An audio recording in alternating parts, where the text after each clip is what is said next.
우리가 걷고 있는 풍랑 속에서도 하나님은 여전히 나의 하나님입니다. 어디에서든지 놓여진 자리에서 하나님을 바라보고 믿는 성도가 되시길 바랍니다. 다 함께 사도신경으로 우리의 신앙을 고백하겠습니다. 전능하사 천지를 만드신 하나님 아버지를 내가 믿사오며 그 외아들 우리 주 예수 그리스도를 믿사오니 이는 성령으로 잉태하사 동정녀 마리아에게 나시고 본디오 빌라도에게 고난을 받으사 십자가에 못 박혀 죽으시고 장사한 지 사흘 만에 죽은 자 가운데서 다시 살아나시며 하늘에 오르사 전능하신 하나님 우편에 앉아 계시다가 저리로서 산자와 죽은 자를 심판하러 오시리라. 성령을 믿사오며 거룩한 공예와 성도가 서로 교통하는 것과 죄를 사하여 주시는 것과 몸이 다시 사는 것과 영원히 사는 것을 믿사옵나이다. 아멘.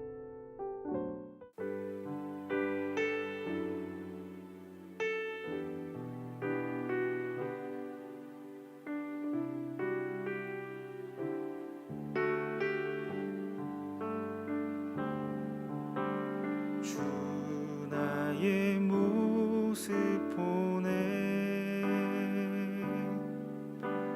상한 나의 맘 보시네 주 나의 눈물 안에 홀로 울던 맘 하시네 주 사랑 내게 있네 그 사랑이 날 채우네 주 은혜 내게 있네 그 은혜로 날 세우네 세상 소망 다 사라져 가도 주의 사랑은 끝이 없으니 살아가는 이 모든 순간이 주 은혜임을 나는 믿네 세상 소망 다 사라져 가도 주의 사랑은 끝이 없으니 살아가는 이 모든 순간이 주 은혜임을 나는 믿네.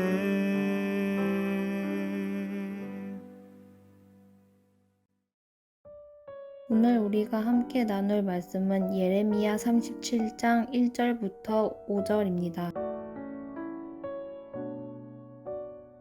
요시야의 아들 시드기야가 여호와김의 아들 고니야의 뒤를 이어 왕이 되었으니 이는 바벨론의 느부갓네살 왕이 그를 유다 땅의 왕으로 삼음이었더라. 그와 그의 신하와 그의 땅 백성이 여호와께서 선지자 예레미야에게 하신 말씀을 듣지 아니하니라. 시드기야 왕이 셀레미야의 아들 여우갈과 마야세야의 아들 제사장 스바냐를 선지자 예레미야에게 보내 청하되 너는 우리를 위하여 우리 하나님 여호와께 기도하라 하였으니 그때에 예레미야가 갇히지 아니하였으므로 백성 가운데 출입하는 중이었더라. 바로의 군대가 애굽에서 나오매 예루살렘을 에워쌌던 갈대아인이 그 소문을 듣고 예루살렘에서 떠났더라. 아멘. 반갑습니다. 오늘 예레미야 37장 1절부터 5절을 중심으로 은혜라는 주제의 말씀을 함께 나누겠습니다. 시드기야가 왕이 됐습니다. 시드기야는 요시야의 아들입니다. 요시야 이후에 남유다 왕국의 왕들이 어떻게 이어지는가 하면 여호아스, 여호야김, 여호야긴, 시드기야. 그러면서 이제 남유다가 멸망하게 됩니다. 그 사람들 중에 시드기야 그리고 여호야김, 여호아하스 모두는 요시야의 아들들이고 여호야긴만 요시야의 손자입니다.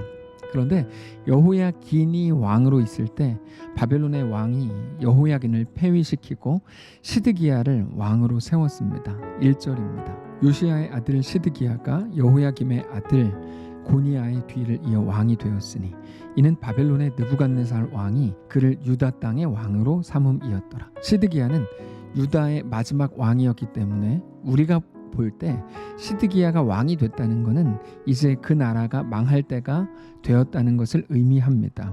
근데 단지 시간이 되어서 멸망했다 뭐 이런 말이 아니고 그때 유다의 영적 상태에 대해서 성경은 이렇게 말씀을 하십니다. 2절입니다. 그와 그의 신하와 그의 땅 백성이 여호와께서 선지자 예레미야에게 하신 말씀을 듣지 아니하니라. 분명히 말씀을 하십니다. 거기 보면 그와 왕이죠. 그의 신하와 그 땅 백성들이 하나님께서 말씀을 주신 사람이 예레미야인데 예레미야를 통해 전해진 하나님의 말씀을 듣지 않았다는 겁니다. 시드기야가 왕으로 있을 때는 나라가 상당히 정치적으로 불안정했고 그게 마치 우리의 나라의 조선 말기와 같았거든요. 이미 바벨론 침략에 상당 부분 큰 피해를 보고 있었기 때문에 시드기야는 지푸라기라도 잡는 심정으로 예레미야에게 도움을 요청합니다. 3절입니다. 시드기야 왕이 셀레미야의 아들 여후갈과 마아세야의 아들 제사장 스바냐를 선지자 예레미야에게 보내 청하되 너는 우리를 위하여 우리 하나님 여호와께 기도하라 하였으니 자, 시드기야는 하나님을 유일한 구원자라고 믿었기 때문에 예레미야에게까지 도움을 요청한 게 아니었습니다. 마음은 그대로 세상에 둔 채 말만 간 거고 몸만 간 겁니다. 말 그대로 지푸라기라도 잡는 심정으로 그렇게 한 겁니다. 어떻게 했었든지 하나님께 나아가기만 하면 된 거 아니냐? 도움을 요청하기만 하면 된 거 아니냐라고 따질지 모릅니다. 그렇지 않습니다. 하나님은 우리에게 사랑을 구걸하시는 분이 아닙니다. 많은 사람들이 여전히 하나님께 나아가서 기도하지만 그렇다고 해서 그들 모두가 마음을 다해 하나님께 나아가는 것은 절대로 아닙니다. 우리가 하나님께 나아간다고 할 때 우리의 진심을 가지고 나아가야 합니다.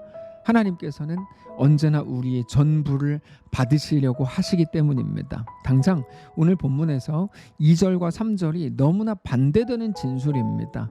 그냥 2절 없이 3절만 보면 야 시드기야 돌아왔구나, 회개했구나, 하나님 기뻐하시겠구나 생각할 수 있는데요. 3절은 2절과 연결되어서 나오거든요. 2절을 보고 나서 3절을 보면 저 사람들 뭐 하고 있는 거냐 이런 질문이 생기는 거죠. 그 두 구절을 연속해서 한번 볼까요? 2절부터인데 그와 그의 신하와 그의 땅 백성이 여호와께서 선지자 예레미야에게 하신 말씀을 듣지 않았다라고 분명히 말씀을 하십니다. 그리고 나서 그 상태에서 3절이에요. 하나님에 대한 마음이 없고 하나님의 말씀을 들으려는 태도가 없고 하나님을 경외하는 마음이 전혀 없는 상태에서 나오는 게 3절입니다. 그러니까 흉내만 내고 형태만 가진 건데 3절을 보시면 시드기야 왕이 셀레마의 아들 여후갈과 마아세야의 아들 제사장 스바냐를 선지자 예레미야에게 보내 청하되 너는 우리를 위하여 우리 하나님 여호와께 기도하라 하였으니 자 3절만 따로 떼서 보면 마치 시드기야가 하나님의 은혜를 구하는 것처럼 보이지만 2절에서 이미 그들에 대한 평가 규정이 나옵니다. 그와 그의 신하와 그의 백성들이 하나님의 말씀을 듣지 않았다. 그들은 하나님의 말씀을 듣지 않는 자들이었다라는 규정이죠. 이게 그들의 진심이었습니다. 그러나 그들의 마음은 그대로 둔 채 말씀을 듣지 않기로 결정한 채 그들의 행위는 어떻습니까? 우리를 위해 우리 하나님 여호와께 기도하라 이렇게 되어 있잖아요. 여러분 이거 재밌는 겁니다. 자기들의 하나님이면 자기들이 기도해야죠. 자기들의 하나님에게 기도하라고 왜 예레미야에게 부탁합니까? 기도 부탁할 수 있습니다. 그런데 하나님과 자기들이 아버지와 자녀의 관계라면 직접 할 수 있습니다. 그래서 이전에도 말씀을 드렸지만 우리의 유일한 중보자는 오직 예수님이시거든요. 절대 사람이 중보자가 될 수가 없습니다. 그러니까 그들은 하나님께 자기들의 전심을 다해 나아갔어야죠. 그러면서 예레미야에게 부탁할 때 하나님의 어떤 은혜가 그들 가운데 임하는 것이지, 그들은 아무것도 하지 않고 예레미야가 하나님의 사람일지도 몰라, 예레미야가 전하는 게 하나님의 말씀일지도 몰라, 그래서 예레미야에게 부탁하는 건 옳지 않습니다. 실제로 우리가 이전에도 살폈지만 예레미야 순서가 막 왔다 갔다 하거든요. 과거로 갔다가 현재로 갔다가 막 이렇게 왔다 갔다 해서 연대기 순으로 보기가 조금 어려운데, 실제로 시드기야가 왕이 된 이후에 나중에 보면 예레미야를 가둬놓습니다. 그리고 그렇게 나라가 이제 멸망하게 되는데, 그렇게 볼 때 시드기야는 아무런 마음도 없이 예레미야에게 기도 부탁을 하고 있었던 거죠. 그러니까 그들의 진심과 그들의 행위가 이게 앞뒤가 맞지 않는 겁니다. 자, 하나님께서 우리에게 요구하시는 게 뭘까요? 단지 하나님께 우리의 몸이 나아가면 되는 걸까요? 그렇지 않습니다. 우리의 온 마음과 함께 우리의 몸이 하나님께로 나아가는 거죠. 하나님께서는 언제나 우리의 전부를 요구하시기 때문입니다. 오늘 본문을 보면 분명히 시드기야가 하나님께 사람을 보냅니다. 단지 예레미야 너만 기도해라고 했겠습니까? 예레미야에게만 기도하라고 한 게 아니라 당연히 자기도 기도했을 거고 자기 주변 사람들에게 기도하라고 시켰겠죠. 그러면서 자기의 돌이킴, 하나님께로 나아감으로 멈추지 않고 예레미야에게까지 하나님께 기도해 달라고 요청한 겁니다. 근데 그거는 하나님이 원하셨던 게 아니라고요. 왜냐하면 하나님을 지금 주문으로 쓰고 있거든요. 여러분, 이거 굉장히 중요합니다. 우리가 하나님을 미신으로 활용할 때가 얼마나 많은지 몰라요. 하나님을 주문으로 쓰는 거죠. 우리의 모든 회개까지도 주문으로 쓰는 거예요. 그래서 하나님 이렇게 해주십시오, 혹은 하나님 내 죄를 용서해 주십시오, 내가 돌이키겠습니다, 다 맞는 말이죠. 꼭 필요한 겁니다. 우리의 기도도 주문으로 사용되려고 할 때 그거는 결코 하나님이 원하시는 게 아닙니다. 고통을 당해요. 회개해라, 너 회개하면 하나님이 돌이키실 거다, 용서해 주십시오, 눈물의 회개를 하죠. 근데 그것마저도 주문으로 쓰일 때 하나님이 정말 원하시는 게 아니라는 말입니다. 우리의 중심을 원하시는 거죠. 만일에 자기가 하나님께 기도한 후에 어려운 일이 해결됐다고 해도 그것이 하나님의 돌보심의 결과가 아닐 가능성이 상당히 높습니다. 왜요? 당장 눈앞에 있는 어떤 일의 모든 현상들이 그러므로 나와 하나님과의 관계를 직접적으로 말해주는가? 그렇지 않기 때문입니다. 하나님과의 관계는 그거보다 훨씬 더 깊은 것이기 때문입니다. 지금 매우 잘 나가는 것처럼 보인다고 해도 그게 하나님의 은혜의 결과인 것은 절대로 아닙니다. 그게 바벨론이죠. 여러분, 바벨론과 이스라엘의 관계를 생각해 보십시오. 바벨론은 지금 이스라엘을 이기고 있습니다. 그러나 그게 하나님의 은혜의 결과는 아니잖아요. 반대로 매우 어려운 길을 지나가고 있다고 해도 그러므로 그게 하나님의 저주인 것은 절대로 아닙니다. 이스라엘은 출애굽 직후에 홍해 앞에 서야 했고, 여호수아가 리더일 때는 넘실거리는 요단강 앞에 서야 했습니다. 그러나 그들 앞에 홍해가 있고 요단강이 있다고 해서 그들이 저주를 받은 것은 절대로 아닙니다. 오히려 하나님의 놀라운 역사와 은혜를 맛볼 꿈 같은 기회의 현장이었을 뿐이죠. 오늘 우리의 삶이 그렇습니다. 단지 3절이 나왔다고 해서 이제 모든 게 회복됐겠다, 시드기야가 하나님께 나아가고 사람을 보내서 예레미야에게까지 기도 부탁을 하는 거 보니까 다 해결됐겠다 라고 말할 수 없습니다. 실제로 그 이후에 일어난 일, 그 5절의 현상이거든요. 5절 보시면 바로의 군대가 애굽에서 나왔을 때 예루살렘을 에워싸고 있던 갈대아인 바벨론의 군대가 그 소문을 듣고 예루살렘에서 떠났더라. 이게 5절인데, 시드기야가 볼 때 내가 역시 기도했더니 바벨론의 군대가 떠났구나 이렇게 생각할지도 몰라요. 바벨론의 군대가 예루살렘을 에워싸고 있다가 예루살렘에서 철수했다고 하니까 그게 우리 기도 능력이구나. 근데 그렇지 않습니다. 하나님의 은혜의 결과가 절대로 아니었던 거죠. 그러면 하나님의 은혜는 뭡니까? 하나님의 은혜는 긴 고통의 터널을 지나가는 모든 과정이 다 하나님의 은혜의 현장이었고, 그 끝에 바벨론 포로 70년의 기간을 지나가는 것, 그리고 그 후에 다시 돌아오는 모든 과정이 다 하나님의 은혜였던 거죠. 여기에서 말하는 하나님의 은혜라는 것은 어떤 뜬구름 잡는 식의 상징성 있는 말이 아닙니다. 아주 실제적인 고백인데요. 우리의 오늘의 눈물과 한숨도 마찬가지입니다. 그 모든 것들이 지금 우리를 하나님의 온전한 백성으로 이끌어주고 있는 중입니다. 그래서 우리의 매일의 삶은 어떤 것으로 채워진다고 해도 그게 하나님의 은혜인 것을 믿으시기 바랍니다. 바벨론 포로기도 은혜고요. 바벨론이 쳐들어온 것도 은혜입니다. 그리고 바벨론 포로로 끌려갔다가 다시 돌아온 것은 당연히 하나님의 은혜죠. 다만 무엇이 중요합니까? 그 모든 과정이 하나님의 손안에 있다는 것을 알 때 그 모든 것들이 하나님의 은혜였다는 것을 알게 되는 거죠. 물론 우리가 조금 더 잘하면 좋겠죠. 뭐가 좋을까요? 좋다는 것은 이 부분이 좋을 겁니다. 하나님의 백성으로 오늘을 더 넉넉하고 담대하고 풍성하게 살아갈 수 있겠죠. 그게 좋은 거죠. 그러나 우리가 잘못했을 때 우리의 실수와 연약함과 잘못함으로 인해서 만들어지는 모든 후회와 한숨과 고통마저도 우리를 하나님께로 더 가까이 이끌어 줄 것입니다.